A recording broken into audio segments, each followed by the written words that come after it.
तो इंटरव्यू के बारे में बहुत सारी अफ़वाहें फैली हुई हैं कि ये पूछते हैं, वो पूछते हैं और बहुत कठिन होता है। But it's only like a conversation, बस बातचीत करना चाहते हैं। वो आपका थॉट प्रोसेस और क्लैरिटी ऑफ थॉट चेक कर रहे हैं। वो ये चेक कर रहे हैं कि आप किसी वर्ग के अगेंस्ट तो नहीं बात करते हैं। मेरे से पूछा कि अगर माइनॉरिटी कम्युनिटी और मेजॉरिटी कम्युनिटी है तो आप किसकी बात सुनेंगी?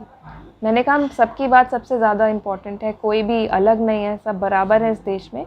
और तो उन्होंने कहा कि आप डिसीजन कैसे लेंगी कि कौन सही है कौन गलत? तो मैंने बोला कि मैं कॉन्स्टिट्यूशन की मदद लूँगी। कॉन्स्टिट्यूशन बनाया ही इसीलिए गया है कि उसकी मदद लेके हम ऐसे डिलेमास को सॉल्व कर सकें कि कौन सही है और कौन गलत। अगर फंडामेंटल राइट्स किसी कम्युनिटी के ब्रीच हो रहे हैं तो हमें उस कम्युनिटी का ध्यान तो देना ही पड़ेगा। दोस्तों नमस्कार, नेशनल वॉइस मीडिया में आपका स्वागत है। आज हम आपको एक प्रतिभाशाली छात्रा से मुलाकात करवाएंगे। छात्रा ना कहें, अब आईएएस कहें। अंशिका वर्मा नाम है, जिन्होंने यूपीएससी की परीक्षा में 136वां 136 रैंक हासिल की है। प्रयागराज की रहने वाली हैं। तो आइए सीधे आपको ले चलते हैं अंशिका के साथ, अंशिका के पास, जो आपको तमाम विषयों के बारे में बताएगी। उन बच्चों, उन छात्रों के बारे में भी उनको गाइड कर रही हैं जो आईएएस और पीसीएस परीक्षा की तैयारियों में जुटे हुए हैं।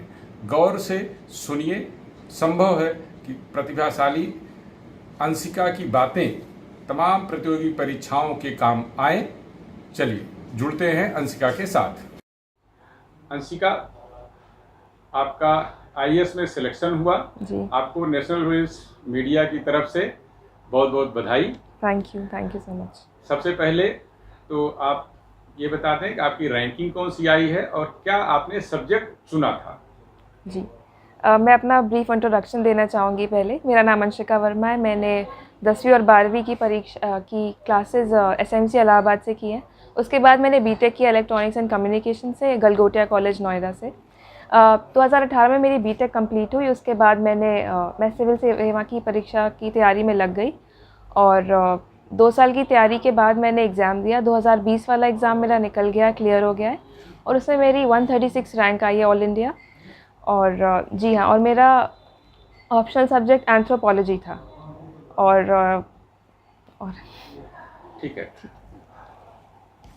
आपने सब्जेक्ट आईएएस में क्या सोच करके रखा और कौन कौन से सब्जेक्ट आपने चूज किया? जी, प्री में कौन से सब्जेक्ट थे, मेंस में कौन से सब्जेक्ट थे? प्री के सब्जेक्ट सभी के लिए कॉमन है, वो जनरल स्टडीज़ है और सीसैट है। सीसैट एक एप्टीट्यूड टेस्ट है, उसमें मैथ्स, इंग्लिश, रीजनिंग जैसी चीज़ें पूछी जाती हैं। वो सिर्फ एक क्वालिफाइंग पेपर है।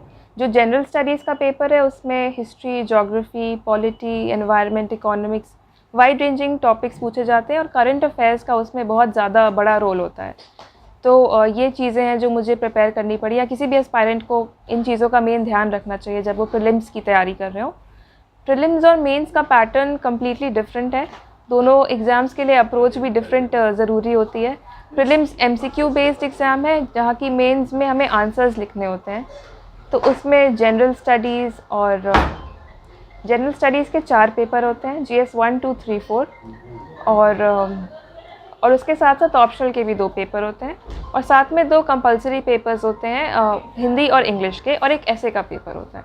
तो इन सभी पेपर्स के लिए एक अलग स्ट्रैटेजी बनानी पड़ती है एंड उसके अकॉर्डिंग प्रिपेयर करना होता है। मेंस का सिलेबस बहुत वेल डिफाइंड है, तो उसके अकॉर्डिंग एस्पायरेंट्स अपने नोट्स प्रिपेयर कर सकते हैं और नोट्स प्रिपेयर करके उन्हें रिवाइज़ करके मेंस की प्रैक्टिस करके उसको क्लियर किया जा सकता है। अंशिका जी, सामान्य तौर पर इलाहाबाद में बच्चे आते हैं तो इलाहाबाद विश्वविद्यालय में एडमिशन लेते हैं जी, और ग्रेजुएशन करते हैं। शुरुआत में एक लंबा दौर था जिसमें बीए के लड़के खूब आते थे। जी, अब आईआईटी के लड़के आने लगे, मेडिकल के लड़के आने लगे। जी। तो ऐसा परिवर्तन होने के पीछे क्या वजह हो सकती है और क्यों आईआईटी के बच्चे या टेक्निकल एजुकेशन वाले बच्चे ज़्यादा आने लगे? जी, आपको क्या लगता है? जी, मुझे लगता है जो पेपर 2 इंट्रोड्यूस हुआ है प्रीलिम्स में, जो कि सीसैट है, एप्टीट्यूड टेस्ट, उसमें मैथ्स का बहुत बड़ा रोल होता है। तो आईआईटियंस को मैथ्स पे एज तो है ही ओवर अदर कैंडिडेट्स, और हो सकता है एक बीए वाला कैंडिडेट का मैथमेटिकल एप्टीट्यूड उतना अच्छा ना हो, बट ये सब तो ठीक है, लेकिन बीए वाले कैंडिडेट्स भी क्लियर करते हैं। तो अगर कोई कॉन्सेप्ट समझने की कोशिश करे या प्रैक्टिस करे, क्योंकि सिर्फ 66 मार्क्स की रिक्वायरमेंट है सीसैट को क्लियर करने के लिए, तो बीए का कैंडिडेट हो या कोई आईआईटीएन हो, दोनों ही क्लियर कर सकते हैं। मैंने आईआईटीएंस को भी सीसैट में फ़ेल होते हुए देखा है। तो मतलब कुछ मिसकंसेप्शंस है इस एग्ज़ाम को लेके। One has to believe in themselves, confidence रखना पड़ेगा इस एग्ज़ाम को क्लियर करने के लिए। जो बच्चे आईएएस की या पीसीएस की तैयारी कर रहे हैं जी, उनके लिए आप क्या सुझाव देंगी कि तैयारी करते समय विषयों का चयन कैसे करें और क्या सोचकर क्या देखकर करें? जी। ऑप्शनल सब्जेक्ट का जो सिलेक्शन है वो बहुत इंपॉर्टेंट रोल प्ले करता है, क्योंकि जनरल स्टडीज़ में एक जैसे मार्क्स मिलते हैं कैंडिडेट्स को, बट ऑप्शनल में मार्क्स बहुत ज़्यादा वेरी करते हैं। तो सिलेक्शन के लिए ये ज़रूरी है कि आप अपना इंटरेस्ट एरिया जानें। मैंने भी 2-3 सब्जेक्ट्स पढ़ने की कोशिश की स्टार्टिंग में। मैंने ज्योग्राफी, साइकोलॉजी और एंथ्रोपोलॉजी को शॉर्टलिस्ट किया था कि हो सकता है कि इसमें मेरा इंटरेस्ट हो। फिर मैंने एंथ्रोपोलॉजी पढ़ा, मुझे उसमें इंटरेस्ट आया। मैंने टॉपर स्टॉक्स देखी, टॉपर स्ट्रैटेजी देखी, मुझे लगा कि हाँ स्कोर्स भी अच्छे मिल रहे हैं और सब्जेक्ट भी बहुत इंटरेस्टिंग है। मेरे लिए नया था बट मैंने ट्राई किया। तो सिलेक्शन जब कर रहे हैं ऑप्शनल का, आप interest plays a very major role, मैं ये कहना चाहूँगी। टाइम फैक्टर को लेकर अक्सर चर्चा होती है कि देर तक पढ़े, 17 घंटे पढ़े, 15 घंटे पढ़े, 18 घंटे पढ़े। कहते हैं कई बार बच्चे रात भर रत जगा करते हैं। क्या ऐसा क्या है, ज़्यादा देर तक पढ़ने वाले बच्चे ही ज़्यादा योग्य निकलते हैं या कुछ और बात है? क्या टाइम फैक्टर क्या कितना महत्व रखता है? जी, इस एग्ज़ाम का नेचर ऐसा है कि बहुत ज़्यादा हार्ड वर्क तो इसमें डालना ही पड़ता है। मतलब there is no other way of clearing this exam. Hard work तो आपको करना ही है। अब हो सकता है एक चीज़ आपको 3 घंटे में समझ आ रही हो, किसी और को 5 घंटे लग रहे हो, तो टाइम फैक्टर भी रिलेटिव है। मैं तो 8 से 10 घंटे डेली पढ़ा करती थी और मैं रात को जग के पढ़ती थी, तो मैं या तो सुबह 4 बजे तक या सुबह 7 भी बज जाते थे कभी कभी। तो इट्स रिलेटिव। मेरे फ्रेंड्स कुछ थे जो सुबह 6 बजे उठ के पढ़ते थे, बट मैंने एक कॉमन चीज़ नोटिस की है कि 8 से 10 घंटे की रेगुलर कंसिस्टेंट पढ़ाई सभी ने की है। जितनों ने, मेरे दोस्तों ने क्लियर किया, कुछ का नहीं भी क्लियर हुआ, बट एफर्ट सब ने डाला है इतना कम से कम। आपने बताया 7-8 घंटे पढ़े। क्या 7-8 घंटे को कैसे मैनेज कैसे करें? जो बच्चे तैयारी कर रहे हैं वो अपने आवर्स को कैसे मैनेज करें कि उनकी पढ़ाई पूरी हो सके?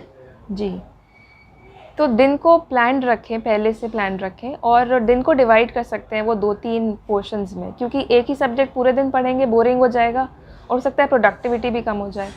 तो स्टार्टिंग सुबह में न्यूज़पेपर पढ़ सकते हैं, क्योंकि करंट अफेयर्स तो कवर करना है एनीवे, तो न्यूज़पेपर से सुबह की शुरुआत कर सकते हैं।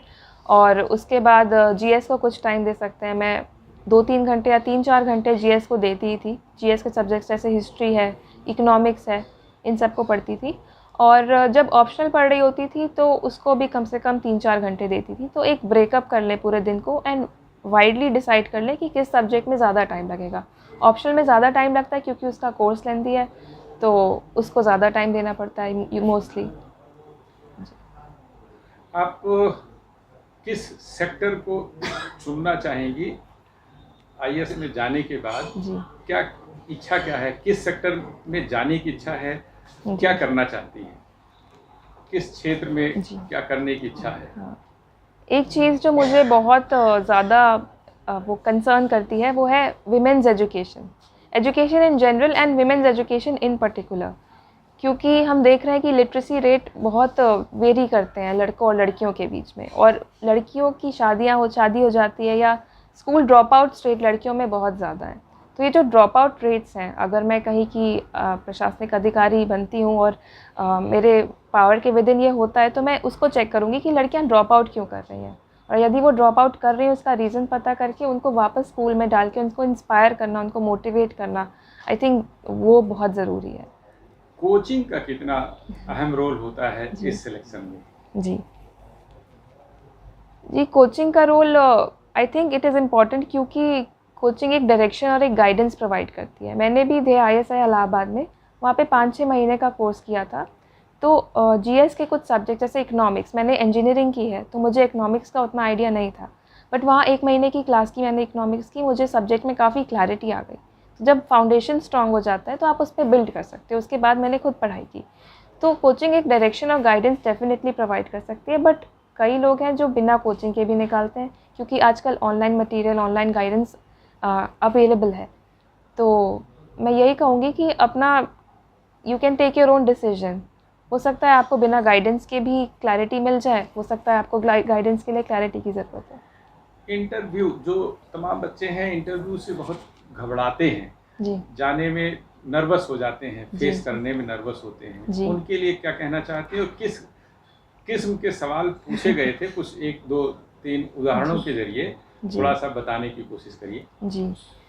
सो इंटरव्यू के बारे में बहुत सारी अफवाहें फैली हुई हैं कि ये पूछते हैं, वो पूछते हैं और बहुत कठिन होता है, but it's only like a conversation. बस बातचीत करना चाहते हैं, वो आपका थॉट प्रोसेस और क्लैरिटी ऑफ थॉट चेक कर रहे हैं। वो ये चेक कर रहे हैं कि आप किसी वर्ग के अगेंस्ट तो नहीं बात करते हैं। मेरे से पूछा कि अगर माइनॉरिटी कम्युनिटी और मेजॉरिटी कम्युनिटी है तो आप किसकी बात सुनेंगी? मैंने कहा सबकी बात सबसे ज़्यादा इम्पॉर्टेंट है, कोई भी अलग नहीं है, सब बराबर है इस देश में।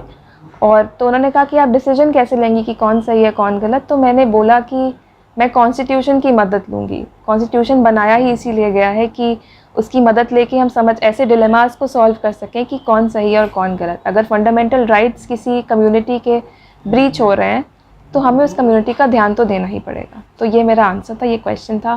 फिर मेरे से तालिबान के बारे में भी पूछा गया कि जो अफ़गानिस्तान की करंट सिचुएशन है, how does it reflect on India's security concerns, मतलब उसका क्या असर होगा इंडिया की सिक्योरिटी पे, और मैं क्या सजेशन दूंगी कि इंडिया कैसे डील करे इस सिचुएशन से। और मेरे से मैरिजेस के बारे में भी पूछा गया कि क्या इंडिया में मैरिजेस इम्पोज्ड होती हैं लोगों पे या कोई अपनी मर्ज़ी से शादी कर सकता है। तो वाइड रेंजिंग क्वेश्चंस थे। एजुकेशन और लिटरेसी पे भी कुछ क्वेश्चंस पूछे गए कि what do you suggest, how can we improve the literacy rates of India? So I think they were more opinion based questions. बहुत फैक्ट नहीं पूछते, वो ओपिनियन जानना चाहते हैं कि आप एक आधे भारत की प्रतिनिधित्व करती हैं, महिलाओं की प्रतिनिधित्व करती हैं जी।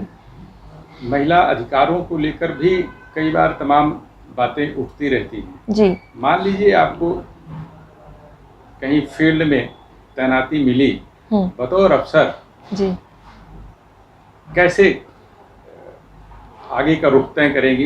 ऐसे मुद्दे आते हैं तो जी, आई थिंक मैं इसको प्रायोरिटाइज करूँगी, क्योंकि डेटा भी सजेस्ट करता है कि विमेन का पार्टिसिपेशन जो है लेबर फोर्स में हो या फिर किसी भी चीज़ में, और क्राइम्स अगेंस्ट विमेन वो बढ़ते ही जा रहे हैं, वो कम नहीं हो रहे हैं। भले ही वो ज़्यादा रिपोर्टिंग की वजह से हो रहा हो, लेकिन क्राइम्स का रिपोर्टिंग की बढ़ने की वजह से हमें दिख रहा है कि लड़कियां काफ़ी ज़्यादा मतलब इसकी विक्टिम है क्राइम वगैरह की। तो अगर आईपीएस में जाती हूँ तो मैं तो प्रायोरिटाइज़ करूँगी शायद विमेन सेल वगैरह के थ्रू, या जो भी केसेस आ रहे हैं, 0 FIR, ये सब चीज़ें जो हैं, ये जो इनिशिएटिव्स हैं जो गवर्नमेंट ने ऑलरेडी एक स्ट्रक्चर बनाया हुआ है, आई विल मेक श्योर कि वो एफिशिएंटली इम्प्लीमेंट हो। बस रखा ना हो कि हाँ ये किया गया है वुमेन के लिए, बट उसका इम्प्लीमेंटेशन बहुत इंपॉर्टेंट है। तो I will focus on the implementation part. जो बच्चे तैयारी कर रहे हैं उनको क्या सुझाव देना चाहेंगे? जो तैयारी कर रहे हैं उनको मैं ये कहना चाहूँगी कि तैयारी में घुसने से पहले ही एटलीस्ट एग्ज़ाम की रिक्वायरमेंट को समझें, क्योंकि मेहनत तो बहुत लगती है इस एग्ज़ाम में और टाइम, पेशेंस, सब कुछ बहुत ज़्यादा चाहिए। तो प्लीज़ एग्ज़ाम की रिक्वायरमेंट को एनालाइज करें, प्रीवियस ईयर क्वेश्चंस देखें, एंड देन उसके बाद I will say the second step is self assessment. खुद को असेस करें, खुद की स्ट्रेंथ, वीकनेसेस क्या हैं, और उसके अकॉर्डिंग अपनी स्ट्रैटेजी बनाएं। टॉपर्स टॉक देखें, टॉपर्स की स्ट्रैटेजी पढ़ें और समझें कि क्या करना चाहिए, क्या करके सक्सेस मिल सकती है। और हार्ड वर्क का तो कोई रिप्लेसमेंट है नहीं इस एग्ज़ाम के लिए। अंशिका, आपको बहुत बहुत धन्यवाद। आपने नेशनल मीडिया से ढेर सारी बातें शेयर की, साझा की। उन युवाओं के लिए आपने मार्गदर्शन किया जो तैयारियों में लगे हैं और कई बार कभी विषय को लेकर, कभी टाइम को लेकर भटक जाते हैं, उनको भी आपने राह दिखाई। आपको बहुत बहुत धन्यवाद। Thank you so much.